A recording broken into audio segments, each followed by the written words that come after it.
राम राम आप सभी को। कैसे हैं आप सब? आई विश आप सब बहुत अच्छे होंगे। आज की जो स्टोरी है वो बहुत ज़्यादा इंटरेस्टिंग होने वाली है, तो आप लोगों से रिक्वेस्ट है कि वीडियो को पूरा देखें, कहीं पर भी स्किप ना करें। और आप लोगों से रिक्वेस्ट है कि प्लीज़ मुझे ज़्यादा से ज़्यादा सपोर्ट कीजिए, मुझे ज़्यादा से ज़्यादा सब्सक्राइब कीजिए। आज एम करते हैं 150 सब्सक्राइबर्स का। मुझे पता है आप लोग बहुत अच्छे हैं और बहुत जल्दी मेरे 150 सब्सक्राइबर्स आप पूरे करवा देंगे। आज की जो स्टोरी है वो हमारे साथ अभिषेक भाई ने शेयर करी इंस्टाग्राम पे।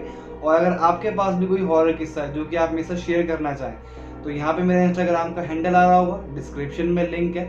आप लोग मुझे इंस्टाग्राम पे फॉलो कर सकते हैं और अपना हॉरर किस्सा मेरे साथ शेयर कर सकते हैं। तो टाइम को और ज़्यादा वेस्ट ना करते हुए सीधा वीडियो को स्टार्ट करते हैं। अभिषेक भाई ने बताया कि अभी वो रिसेंटली उत्तराखंड के देहरादून शहर में रहते हैं, और इसी के साथ साथ उन्होंने बताया कि उनका जो गांव है वो उत्तराखंड के ऋषिकेश से थोड़ा सा ऊपर पहाड़ों पे एक टिहरी गढ़वाल नाम का उनका गांव है। अभिषेक भाई ने बताया कि वो रहने के लिए और देखने के लिए बहुत अच्छी जगह है। इसी के साथ साथ अभिषेक भाई ने बताया कि जब वो छोटे थे तो वो अपने दादाजी के घर पे ही टिहरी गढ़वाल में रहा करते थे, और उनके दादाजी के घर के साथ में उनके बचपन के फ्रेंड का घर था। और अभिषेक भाई उन अंकल को भी दादाजी ही बोलते थे। अभिषेक भाई ने बताया कि उनके दादाजी ने अपने घर के बाहर एक छोटा सा गार्डन बनाया हुआ था, जिसमें उन्होंने बहुत सारे पेड़ पौधे लगा रखे थे। उन्हें जानवरों से भी बहुत सारा प्यार था, तो इसलिए उन्होंने बहुत सारे जानवर भी पाले हुए थे। अभिषेक भाई ने बताया कि उनके दादाजी और उनके दादाजी के जो फ्रेंड है जो घर के साथ में रहते हैं, वो दोनों ही गवर्नमेंट एम्प्लॉय थे और एक साथ एक ही ऑफिस में जॉब किया करते थे। तो अभिषेक भाई के दादाजी और उनके दादाजी के फ्रेंड रोज टिहरी से ऋषिकेश और ऋषिकेश से टिहरी अप डाउन किया करते थे, क्योंकि उनके दादाजी का जो ऑफिस था वो ऋषिकेश में था। अभिषेक भाई ने बताया कि वैसे तो दादाजी रोज रात को 9 बजे तक घर वापस आ जाया करते थे, लेकिन एक दिन उनके ऑफिस में ज़्यादा काम था, तो उन्हें ऑफिस से निकलते निकलते रात को 10 साढ़े 10 बज गए। और जल्दी से काम निपटा के अभिषेक भाई के दादाजी और उनके फ्रेंड अभिषेक भाई के दादाजी की जीप में बैठे और घर के लिए निकल गए। रास्ते में आते हुए उनके रास्ते में एक घर वापस आने के लिए एक शॉर्टकट रास्ता था जो कि जंगल से होकर गुजरता था। तो अभिषेक भाई के दादाजी उस जंगल की तरफ अपनी जीप मोड़ने लगे। तभी उनके फ्रेंड ने बोला कि भाई इस रास्ते से क्यों जा रहा है, तुझे पता है ना ये रास्ता शापित है। तो अभिषेक भाई के दादाजी ने बोला, भाई इससे पहले भी हम बहुत हजारों बार इस रास्ते से आ चुके हैं और जा चुके हैं, तो आज क्या दिक्कत हो गई। तो अभिषेक भाई के दादाजी के फ्रेंड ने बोला कि हाँ मुझे पता है, हम लोग बहुत बार इस रास्ते से आए हैं और गए हैं, लेकिन हम हर बार 10 बजे से पहले ही इस रास्ते से आए और गए हैं। बताया जाता है कि इस रास्ते से रात को 10 बजे के बाद नहीं जाना चाहिए, क्योंकि ये जंगल शापित है और 10 बजे के बाद रात को यहाँ पे अजीब अजीब हरकतें होती हैं। तो अभिषेक भाई के दादाजी बोले, क्या तू भी लोगों की बातों पे विश्वास कर रहा है? गांव के लोगों ने कुछ अपने आप ही कहानी बना दी और तब से ये कहानी चली जा रही है। ऐसा कुछ नहीं है, हम इसी रास्ते से चल रहे हैं, घर जल्दी पहुंचना है यार, घर वाले अभी तक जाग रहे होंगे, राह देख रहे होंगे मेरी। और ये बोल के अभिषेक भाई के दादाजी उस जंगल के रास्ते से चलने लगे। कुछ देर चलने के बाद उन्होंने कुछ ऑलमोस्ट 60% रास्ता कवर कर लिया था कि तभी उनकी गाड़ी के सामने एक औरत आके खड़ी हो गई। उस औरत ने लाल साड़ी पहनी हुई थी, और पुराने ज़माने में औरतें घूंघट करके रखती थी ताकि कोई उनका मुंह ना देख पाए। तो उस औरत ने भी यहाँ तक अपना घूंघट किया हुआ था। वो बहुत ज़ोर ज़ोर से रो रही थी। तो अभिषेक के दादाजी ने उससे पूछा कि बेटा इतनी रात को आप इस जंगल में क्या कर रहे हो और रो क्यों रहे हो? तो रोते रोते उस औरत ने बहुत धीरे आवाज़ में बोला कि मैं शहर से अपने पति के साथ आई थी इस जंगल में लकड़ी का काम करने के लिए। हम दोनों अलग अलग जगह पे काम कर रहे थे, काम करते करते पता ही नहीं चला कब अंधेरा हो गया, और तब से मैं अपने पति को ढूंढ रही हूँ, मेरे पति मुझे मिल नहीं रहे। तो अभिषेक भाई के दादाजी ने बोला कि बेटा इतनी रात को इस जंगल में घूमना आपके लिए खतरे से खाली नहीं है। आप एक काम करो, मेरी जीप में बैठो, आप हमारे साथ हमारे घर चलो, हमारी फैमिली वहाँ रहती है और हम दोनों सरकारी ऑफिसर हैं। कल सुबह जब हम वापस शहर जाएंगे तो हम आपके पति के बारे में पुलिस स्टेशन में एक रिपोर्ट लिखवा देंगे, और जैसे ही आपका पति मिलेगा आप हमारे घर से चले जाइए। इतने में उनके फ्रेंड बोले कि भाई तू क्या कर रहा है, इतनी रात को ये औरत जंगल में मिली है और तू उसको बिठा के अपने घर लेके चल रहा है, मुझे तो कुछ ठीक नहीं लग रहा। इतने में ही अभिषेक के दादाजी बोले कि भाई तू कैसी बात कर रहा है, इतनी रात को ये औरत जंगल में घूम रही है, इसके लिए यहाँ पे खतरा है, यहाँ पे जंगली जानवर रहते हैं, इसके साथ भगवान न करे कभी कुछ गलत हो जाए फिर। इतना बोल के अभिषेक भाई के दादाजी ने उस औरत को बोला कि बेटा आप टेंशन मत लो, आप जीप में बैठो पीछे और मैं आपको अपने घर लेके चलता हूँ। ये सुन के वो औरत अभिषेक भाई के दादाजी की जीप में पीछे जाके बैठ गई और थोड़ी देर ट्रैवल करने के बाद दादाजी घर पहुंच गए। घर पहुंच के दादाजी ने परिवार को उस औरत के बारे में बताया। मेरी फैमिली वाले बहुत अच्छे थे। मेरी दादी जी उस औरत को घर में लेके गई और उसको एक कमरा दिखाया कि बेटा तुम यहाँ पे इस कमरे में आज रेस्ट कर लो, बाकी कल सुबह बात करते हैं हम। और मेरी दादी जी उस औरत को उस कमरे में छोड़कर आ गई और हम लोग भी अपने अपने कमरे में चले गए सोने के लिए।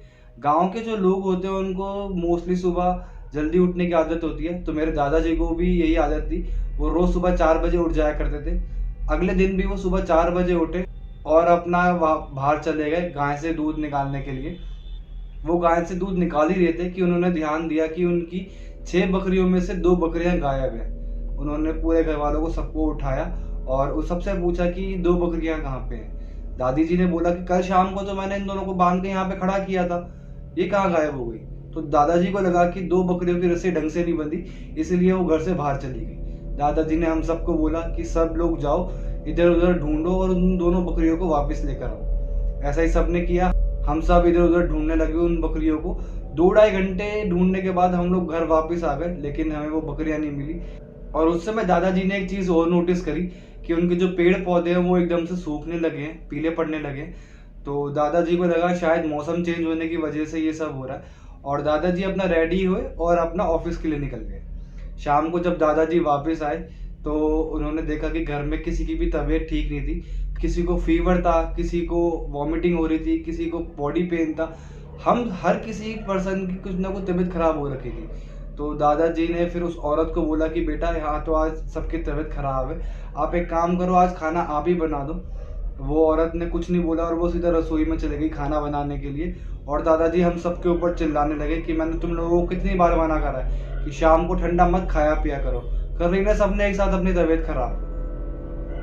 इतनी देर में वो औरत खाना बना के लिए आई थी। सबने खाना खाया और सब वापस सोने के लिए चले गए। नेक्स्ट मॉर्निंग फिर से सुबह 4 बजे मेरे दादाजी उठे और वो जैसे ही घर से बाहर निकले उन्होंने देखा कि उनका एक पालतू डॉग वहां पे मरा हुआ है, उसके पेट से खून निकल रहा है और उसके पेट से जो खून निकल रहा था वो पूरे गार्डन में फैला हुआ है। दादाजी को लगा कि रात को कोई जंगली जानवर आया होगा जिसने इस डॉग को मार दिया। उन्होंने उस डॉग को उठाया और दूर ले जाके उसको कहीं पे दफना दिया।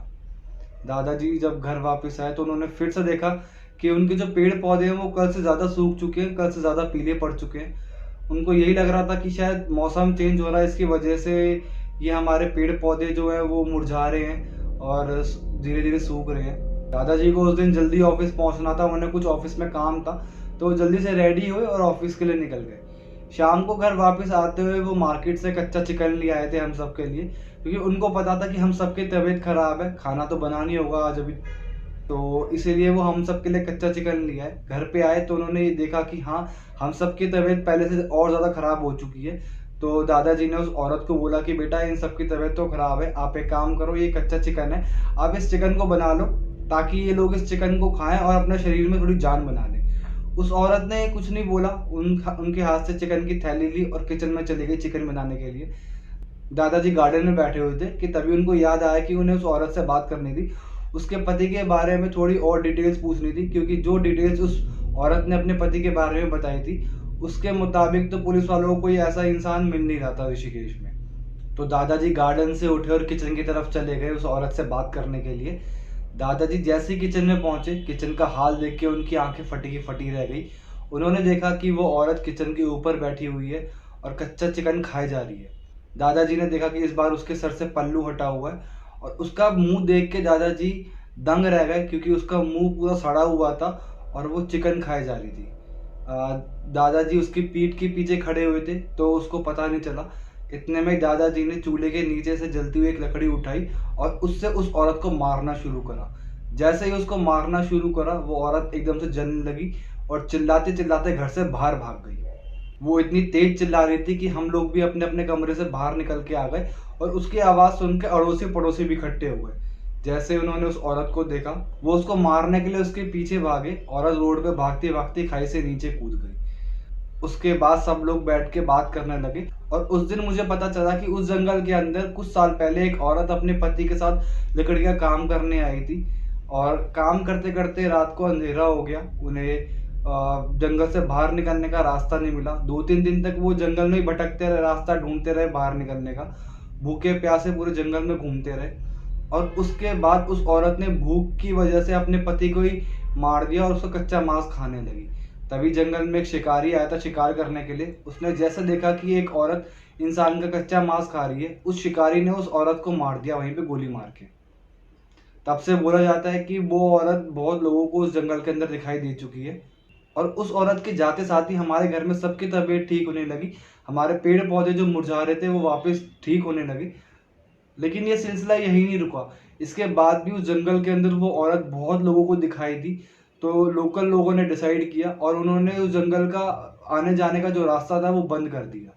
तो आज का यही एक किस्सा था। अगर आप लोगों को पसंद आया तो प्लीज़ वीडियो को लाइक करें, कमेंट करें, शेयर करें अपने फैमिली फ्रेंड्स के साथ। एम करते हैं 150 सब्सक्राइबर का, आप मुझे पता है पूरा कर देंगे। तो इसी के साथ आज के लिए लेते हैं अलविदा। जय हिंद, जय श्री राम।